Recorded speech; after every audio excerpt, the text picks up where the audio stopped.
کیا ملک کے اندر مہنگائی کم ہوئی؟ کیا جو ہے آپ کو اکانومسٹ ہونے کی ضرورت ہے، ہمارے معاشیات ہونے کی ضرورت ہے معاملات کو سمجھنے کے لیے؟ جو بھی شخص جا کے روز کریانہ سے دکان سے شاپنگ کرتا ہے، انڈے خریدتا ہے، ڈب روٹی لیتا ہے، دہی لیتا ہے، اس کو پتا ہے کہ اس وقت ملک کے اندر کیا حالت ہے، کون اس کا ذمہ دار ہے۔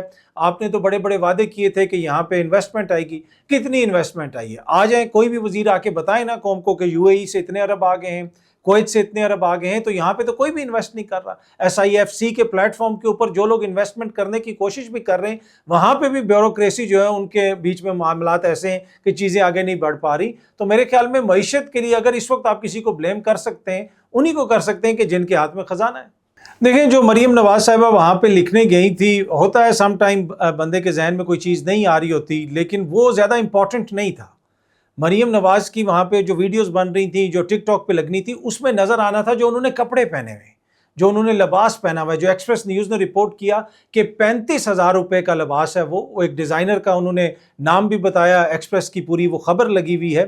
اب آپ بتا دیں پاکستان میں کتنے لوگ ہیں جو ایک دن میں 35,000 روپیہ صرف ایک دن کے لیے کپڑوں کے اوپر خرچ کر سکتے ہیں؟ تو وہ ان کی نظر میں امپورٹنٹ ہے، وہ اسی وجہ سے وہ لکھنا کیا تھا، وہ تو کیمرہ مین نے شرارت کی اور اس نے زوم ان کر لیا اور وہ کہا کہ کی ہو گیا۔ تو مریم نواز صاحبہ کا ویسے کون سا ایسا کیریئر ہے کہ جہاں پہ انہوں نے بہت زیادہ کوئی اس طرح کی تقاریر لکھی ہوں، آلدو کہ وہ یہ کہتی ہیں کہ اپنی تقریر کا ایک ایک لفظ وہ خود لکھتی ہیں، تو ہو سکتا ہے کہ اپنی تقریر وہ خود لکھتی ہیں اور وہ جس قسم کی گفتگو کرتی ہیں اور اس میں جس قسم کا انٹلیکچوئل لیول ہوتا ہے، تو میں مریم بی بی کو بیک کرتا ہوں اس چیز پہ، یقیناً وہ اپنی تقریر کا ایک ایک لفظ خود ہی لکھتی ہوں گی، ایسی تقریر کوئی اور نہیں ان کو لکھ کے دے سکتا۔ پر اینی وے میرے خیال میں یہ بڑا المیہ ہے ہمارا کہ جو حکمران ہیں وہ ٹوٹلی ڈسکنیکٹ ہے۔ میری نظر میں اس ویڈیو سے زیادہ، اس رائٹنگ سے زیادہ امپورٹنٹ چیز یہ ہے کہ ایک طرف وہ لوگ ہیں جو خودکشیاں کر رہے ہیں، بھائی بھائی کو قتل کر رہا ہے بجلی کے بلوں پہ، اور دوسری طرف حکمران جو ہیں وہ اتنے ڈسکنیکٹ ہیں کہ آپ ایک دن میں اتنے مہنگے کپڑے پہن رہے ہیں، ایک دن میں جناب آپ کی اتنی ویڈیوز بن رہی ہیں، اور اسپیکر پنجاب اسمبلی کے حوالے سے خبریں آ رہی ہیں کہ جناب انہوں نے بھی گاڑیوں کا آرڈر کوئی کیا ہوا ہے ان کے آفس کے لیے۔ تو یہ وہ ایک ڈسکنیکٹ ہے عوام اور اشرافیہ میں، یہ اسی کی ایک مثال ہے۔ دیکھیں اس میں کوئی دو رائے نہیں کہ اس وقت تحریک انصاف کے اندر کمیونیکیشن کا بڑا ایشو ہے اور جماعت کے اندر اختلافات بھی ہیں۔ جس طرح آپ نے کوشچن کیا کہ حماد اظہر صاحب نے کیوں استعفیٰ دے دیا، حماد اظہر صاحب نے استعفیٰ اس لیے دیا ہے کہ ان کا اس وقت عمران خان صاحب کے ساتھ ڈائریکٹ رابطہ نہیں ہو پا رہا، اور جن لوگوں کے ذریعے پیغامات جاتے ہیں، حماد اظہر صاحب کو یہ گلہ شکوہ ہے اور اسی طرح پارٹی کے کچھ دیگر لوگوں کو یہ گلہ شکوہ ہے کہ جو ان کی بات ہوتی ہے وہ عمران خان صاحب تک نہیں پہنچائی جاتی، آدھی بات کچھ اور کہی جاتی ہے، باہر آ کے کچھ اور کر دیا جاتا ہے۔ میں آپ کو ایک چھوٹی سی خبر دے دوں کہ جو ریحان زیب ان کا ایک لڑکا تھا جس کو ٹارگٹ کلنگ کا جو نشانہ بنا، اس کے بھائی کو ٹکٹ دینا تھا، عمران خان صاحب نے جیل کے اندر بتایا کہ جناب ریحان زیب کے بھائی کو آپ نے ٹکٹ دینا ہے۔ وہاں پہ 3-4 بندے کھڑے تھے، ان میں سے 2 بندوں نے مجھے بتایا کہ ریحان زیب کے بھائی کو ٹکٹ دیا جائے گا۔ علی امین گنڈا پور کو بھی یہ کہا گیا۔ علی امین گنڈا پور نے جا کے جو ہے، جب بیرسٹر گور نے علی امین گنڈا پور صاحب کو یہ بتایا تو علی امین نے کہا کہ میں ریحان زیب کے بھائی کو سنبھال لوں گا، آپ کسی اور کو ٹکٹ دے دیں، اور بعد میں وہاں پہ تحریک انصاف برے طریقے سے الیکشن ہاری۔ پھر دوبارہ باجوڑ میں الیکشن ہوا، وہ بھی تحریک انصاف ہاری۔ کیوں ہاری؟ اس لیے کہ جو دوسرا کینڈیڈیٹ تھا اس کا اینٹی اسٹیبلشمنٹ بیانیہ تھا، لیکن علی امین اور ان کا جو قریبی سرکل ہے انہوں نے وہ بیانیہ وہاں پہ نہیں لیا، جس کی وجہ سے ان کو وہاں پہ شکست ہوئی۔ دیکھیں جو صدر زرداری نے نامزد کیا ہے لوگوں کو ایوارڈز کے لیے، اور اس کے اوپر لوگ حیرانگی کا اظہار کر رہے ہیں کیونکہ اس میں اومنی گروپ کے جو جے آئی ٹی آئی تھی، آپ کو یاد ہوگا جعلی بینک سکینڈلز والی، اس میں انور مجید صاحب کا نام تھا۔ اس جو جے آئی ٹی تھی اس میں حساس ادارے بھی تھے، سولین ادارے بھی تھے، اور تمام نے مل کے وہ جے آئی ٹی بنائی تھی، اور اس جے آئی ٹی کی رپورٹ میں نے خود پڑھی ہوئی ہے۔ اس کے اندر مختلف چیزوں کے حوالے سے ذکر تھا، آصف زرداری صاحب کے اکاؤنٹس کے حوالے سے ذکر تھا، کس اکاؤنٹ سے پیسے آ رہے ہیں۔ اب انور مجید صاحب کو ایوارڈ دیا جا رہا ہے اور قوم اس کے اوپر حیرت کا اظہار کر رہی ہے، لیکن سلام ہے اس قوم کو جو اس کے اوپر حیرت کا اظہار کر رہی ہے۔ آپ تو سلام کریں ان دانشوروں کو جنہوں نے زرداری صاحب کو صدر بنا دیا ہے۔ جو اصل کریکٹر تھا اس جے آئی ٹی کے اندر وہ تو ملک کا صدر بنا ہوا ہے، تو باقی کسی کے اوپر ہمیں کیا گلہ شکوہ ہو سکتا ہے کہ جناب اس کو ایوارڈ دیا جا رہا ہے، اس کو دیا جا رہا ہے۔ ایک دو دوست ٹویٹر پہ یہ بھی کہہ رہے تھے کہ وہ مشتاق چینی والا، پاپڑ والا، راؤ انوار، ان لوگوں کو کیوں نہیں دیے جا رہے۔ تو میرے خیال میں جس طرح چیزیں چل رہی ہیں تو ہوپ فلی نیکسٹ ایئر جو ہے ان سب دوستوں کو بھی جو بھی ان کا گلہ شکوہ وہ بھی دور ہو جائے گا۔ جی یہ جو آپ بتا رہے ہیں کہ ابھی تفصیلات سامنے آئی ہیں کہ ایک غیر ملکی صحافی کے ساتھ پاکستان تحریک انصاف کے جو سیکرٹری اطلاعات ہیں رؤوف حسن صاحب، وہ واٹس ایپ پہ رابطے پہ تھے۔ میرے خیال میں یہ اس خبر کو اس طرح رپورٹ کرنا، اس کے اوپر تجزیہ کرنا، تبصرہ کرنا، نہ صرف آپ عوام کے شعور کی توہین کر رہے ہیں، you have to be intellectually بالکل بینکرپٹ کہ آپ سمجھیں کہ یہ کوئی ایسی چیز ہے جس کے اوپر آپ بیانیاں بنا سکتے ہیں. مطلب کوئی ہوتا ہے، ایک چیز ہوتی ہے کوئی تھوڑی بہت ہو، اس میں کوئی گنجائش ہو، یہ تو بالکل ہی اتنی بچگانہ سی چیز ہے. دیکھیں کوئی بھی سیاسی جماعت ہو، اس کا سیکٹری اطلاعات ہو، اس کے اگر صحافیوں کے ساتھ رابطے نہیں ہوں گے تو کس کے ساتھ رابطے ہوں گے؟ اس میں کون سی ایسی چیز ہے؟ ہاں اگر وہ خدا نہ خواستہ کوئی ملکی راز دے رہے ہیں، کوئی ایسی بات ہے، ویسی تو کوئی بات نہیں ہے. عمران خان صاحب کے جو انٹرویو ہیں، جو چیزیں ہیں، وہ تو ویسے ہی عالمی میڈیا میں چھپی ہوئی ہیں. یہ شو کرتا ہے کہ ڈیسپریشن کہ کسی طریقے سے بھی ہم نے بیانیہ بنانا ہے. لیکن اب یہ اتنا پتھیٹک ہوتا جا رہا ہے کہ اب وہ اس پہ لوگوں کو غصہ بھی نہیں آتا، اب لوگوں کو رحم آتا ہے کہ یار یہ کس لیول پہ چیزیں آ گئی ہیں. دیکھیں اب جو نواز شریف صاحب شہباز شریف صاحب اب نیا معاشی پلان سامنے لا رہے ہیں، جس کا آپ بھی ذکر کر رہے ہیں، اور ملک ترقی کرے گا. پچھلے دنوں ہم نے دیکھا ارشد ندیم نے میڈل جیتا اور بتایا گیا کہ جی 40 سال بعد ہم نے گولڈ میڈل جیتا. آخری گولڈ میڈل جو یہ میڈل ہم نے جیتا تھا 1984 میں جیتا تھا. آپ کو پتہ ہے، آپ کی تو عمر شاید کم ہو، کہ 1985 میں میرے آپ کے تایاد قائد میاں نواز شریف صاحب جو ہیں وہ وزیر اعلیٰ بن گئے تھے. 1985 میں وہ وزیر اعلیٰ بنے، اور ان کا ویژن ہے کہ پھر اگلے 40 سال تک جو ہے اس ملک میں کوئی گولڈ میڈل نہیں آیا. اور پھر چھوٹے بھائی کا ویژن آیا، اور وہ جناب آپ نے دیکھا کہ گولڈ میڈل آیا. جو ترقی انہوں نے 1985 سے کروائی ہے اب تک مجھے، آپ کو اور اس پوری قوم کو، تو میرے خیال میں یہ بھی اسی کا ایک تسلسل ہوگا کہ یہ کون سے ایسے فارمولے ہیں جو انہوں نے چھپا کے رکھے ہوئے.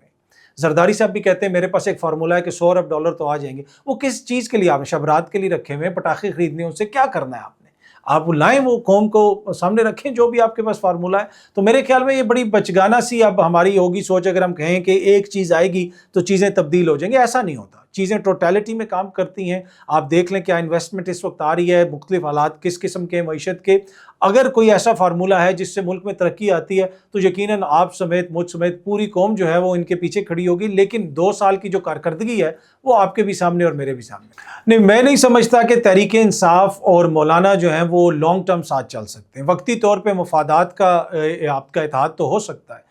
مولانا کی سیاست اور تحریک انصاف کا جو ووٹر سپورٹر ہے، میں ان کی لیڈرشپ کی بات نہیں کر رہا. لیڈرشپ کیا کرے گی آگے جا کے، انہوں نے کیا کرنا ہے مجھے نہیں پتا. لیکن جو اس وقت سپورٹ حاصل ہے وہ اس نظام کے خلاف ہے. لوگ اس نظام سے تنگ ہیں. لوگ یہ کہتے ہیں کہ جناب یہ جو نظام ہے اس میں طاقتور، اس میں جو اشرافیہ ہے وہ صرف اس کے لیے ہے. یہاں پہ اب لوگ یہ بھی کہتے ہیں کہ کیا یہ نظام بھی چلنا چاہیے. یہاں پہ تو اب لوگ خلافت کی بات بھی کرتے ہیں کہ کیا وہ نظام بھی آنا چاہیے، اسلامی نظام کی بات ہونی چاہیے جہاں پہ غریب کا تو کوئی تو پوچھے نا کہ غریب کو کچھ ملے. تو مجھے نہیں لگتا کہ مولانا صاحب کے ساتھ لانگ ٹرم تحریک انصاف چل سکتی ہے. مولانا کی آکسیجن یہ سسٹم ہے. مولانا اس سسٹم کے اندر رہ کے جو ہے نا سیاست کرنے والے ہیں. مولانا کی جو سیاست ہے مجھے نہیں لگتا کہ وہ زیادہ دیر جو ہے سسٹم سے باہر سروائیو کر سکتی ہے.